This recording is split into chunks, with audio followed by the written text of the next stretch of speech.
Serata dedicata alla bellezza, quella di ieri sera al Milano Summer Festival, con il concorso Un volto per fotomodella.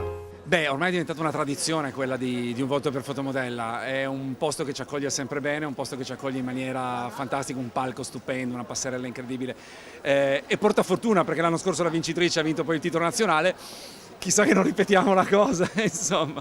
Qual è la trafila delle ragazze adesso? Cioè, dopo questa fase cosa dovranno fare? Adesso le vincitrici nazionali partono il 3 di settembre per Amalfi, dove saranno 3, 4, 5 e 6. Il 5 ci sarà la serata della finalissima e lì si disputeranno il titolo nazionale.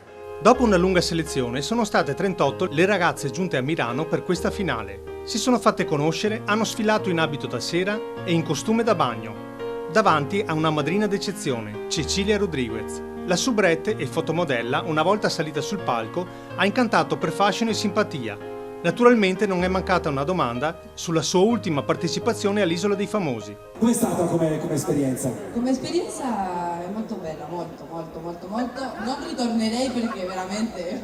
No, ma io ho sofferto la fame perché la soffri, però sai che prima o poi mangi. Certo. Io ho sofferto il freddo. Il freddo, cioè che sembra strano, sei in un posto ai tropici. Faceva freddo la notte e io ero senza vestiti. Sì, infatti Era quello. loro l'hanno vista. Però non si è visto niente avete visto, alla fine erano più nudi di altri che io. Sei appena arrivata al Milano Summer Festival, che impressione hai di questo palco? Ma guarda, sono salita, era pieno di gente, io sono una molto timida, quindi l'impressione è buona, pieno di gente, molto calorosa la gente, è una buona impressione. Alla fine sono state 6 le ragazze premiate, con la vittoria assoluta che è andata a Elisa Costa. È emozionata? Emozionatissima. Te lo aspettavi? No, non me lo aspettavo per niente. Però ai tuoi passaggi il pubblico gioiva ogni volta, quindi vuol dire che qualcosina c'è. Infatti mi rasserenavano ogni volta. È un'emozione comunque. Cosa pensi di aver avuto rispetto alle altre concorrenti? Beh, credo la determinazione.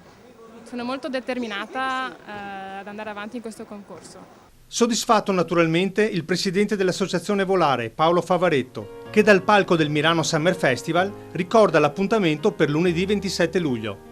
Beh, il 27 dovete venire tutti perché quello che è successo in Riviera poteva capitare a tutti e noi continueremo a far feste finché non avremo ricostruito tutto.